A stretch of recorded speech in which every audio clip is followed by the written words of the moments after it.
Boa tarde, galerinha. Como é que vocês estão? Bem?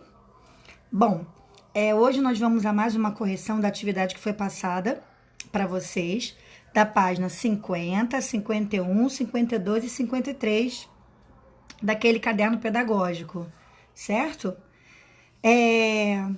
O texto que a gente passou foi Maneira de Amar. É um conto. Um conto é um texto literário que tem uma estrutura narrativa. Então, ele tem a situação inicial, ele tem o conflito gerador, o momento que as coisas começam a acontecer, que é a complicação da história, o clímax, que é o auge do momento, o auge da complicação, e o desfecho. Então, vamos recapitular? Um conto, normalmente é um texto curto, com uma estrutura narrativa, é uma história, que obedece a uma estrutura. E essa estrutura ela tem 4 elementos. A situação inicial, né, o início da história. A complicação, também chamada de conflito gerador, quando a coisa muda, quando algo acontece que muda a sequência da história. 3, o clímax, que é o momento de maior tensão, e o desfecho. Então, vamos lá.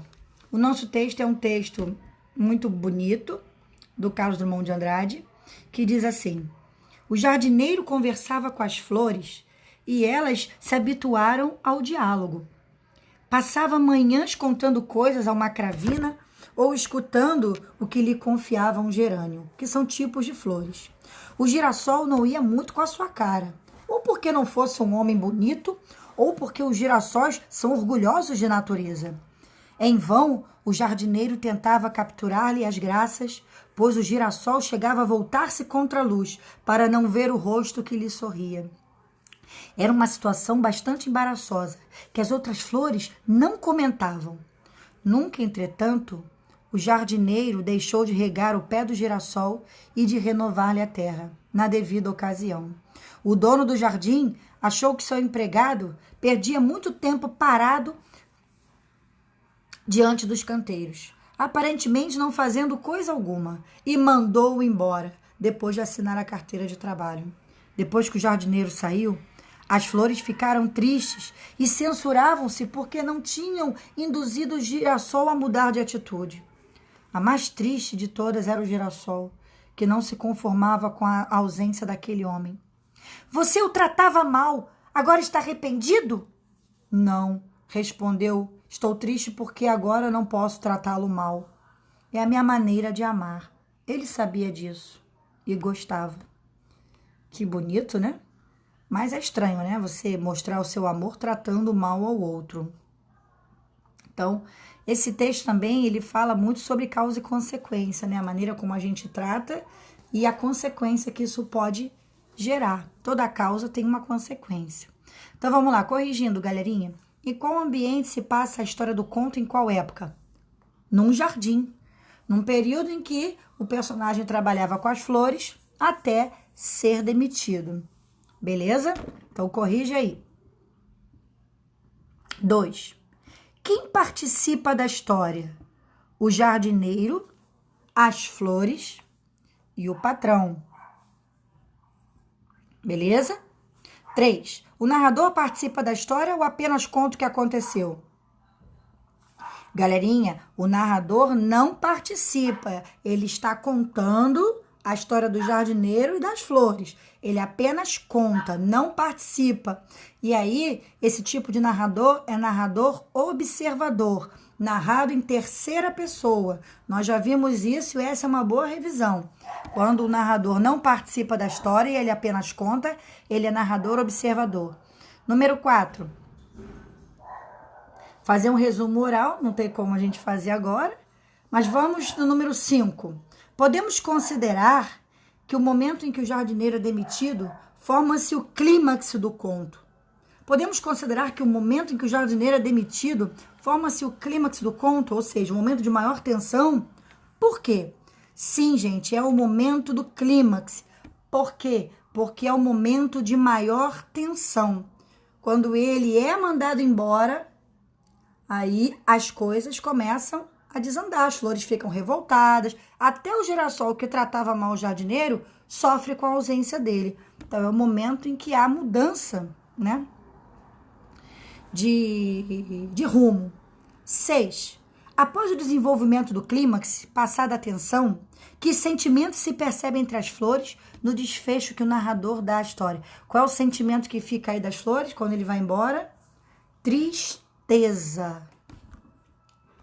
Beleza? Então, vamos lá. Uma frase do Moacir Scliar sobre conto, muito interessante, é essa. O conto fala direto à natureza humana e ao desejo de perfeição literária. Número 7. O jardineiro conversava com as flores e elas se habituaram ao diálogo. A quem se refere esse pronome elas, galerinha? As flores. Se refere às flores. 8. Por que o jardineiro não tinha sucesso com o girassol? Porque o girassol não ia muito com a sua cara. Ou porque não fosse homem bonito, ou porque os girassóis são orgulhosos de natureza. Então, só justificativas. 9. No trecho, nunca, entretanto, o jardineiro deixou de regar o pé do girassol e de renovar-lhe a terra na devida ocasião. O termo destacado expressa que relação de sentido? Galerinha, um contraste de ideia. Olha só, nunca, entretanto, o jardineiro deixou de regar o pé do girassol e de renovar a sua terra. O jardineiro era maltratado pelo girassol, mas o jardineiro, porém, ou seja, um contraste de ideia, uma coisa que é contrária. Se ele está sendo maltratado, ele vai continuar regando? Normalmente não. Mas ele contraria essa expectativa e continua regando e cuidando do girassol. Então, a expressão entretanto significa contraste de ideias, oposição. 10. Transcreva do texto uma situação embaraçosa vivida pelo jardineiro ao exercer o seu ofício diário. Tirar do texto, transcrever, você tira entre aspas, porque você está tirando exatamente igual do texto. Então, um trecho seria: o girassol chegava a voltar-se contra a luz para não ver o rosto que lhe sorria. É uma situação embaraçosa vivida pelo jardineiro. O girassol virando a cara para ele, né? Que constrangimento. Então, vamos lá. 11. Como reagiu o jardineiro a essa situação embaraçosa? Ele continuou a regar o pé do girassol e a renovar-lhe a terra na devida ocasião. Gente, ele não desistiu não, era maltratado, ele sabia que o girassol não estava nem aí para ele, mas ele continuou no trabalho. Ele reagiu perseverando, continuando a fazer o seu trabalho. 12. Por que o jardineiro foi demitido, galerinha? O dono do jardim achou que o empregado perdia muito tempo parado diante dos canteiros, aparentemente não fazendo coisa alguma. Por isso que ele foi demitido. Número 13. Qual a função das aspas utilizadas no último parágrafo? Se a gente for ao último parágrafo, a gente vai ver que é uma fala. A marca da fala dos personagens no texto é o discurso direto. O que é o discurso direto, professora? É quando eu vou escrever diretamente a fala do personagem. Eu uso os dois pontos e o travessão. Ou o discurso indireto. É quando o narrador, ele diz o que o personagem disse. Ele não reproduziu igual no momento da fala. Ele disse o que o personagem disse. É uma fala indireta. Entendeu? Então, a número 13, a função das aspas, é marcar a fala das flores no discurso direto. Beleza? E aí nós temos também um recurso da língua, tá aqui, ó. Aqui, ó, no verdinho aqui, que eu vou chegar para cá para você ver. Personificação. O que é uma personificação, professora? É quando a gente atribui ação e qualidade humana a seres inanimados.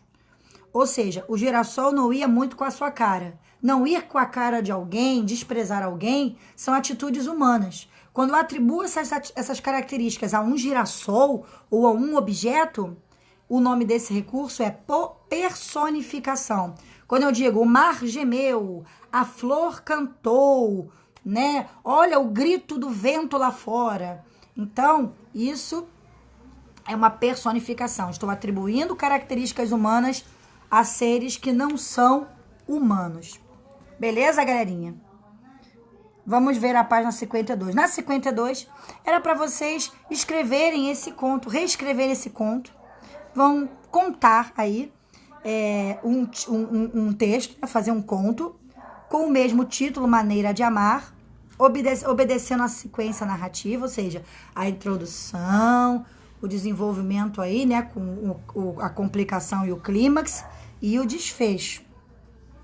Só que a proposta é que vocês criem, deixa eu ver aqui, mudando o foco narrativo, ou seja, se o texto que a gente leu está escrito em terceira pessoa, era para vocês escreverem o texto em primeira pessoa. Você, narrador, está participando da história, beleza?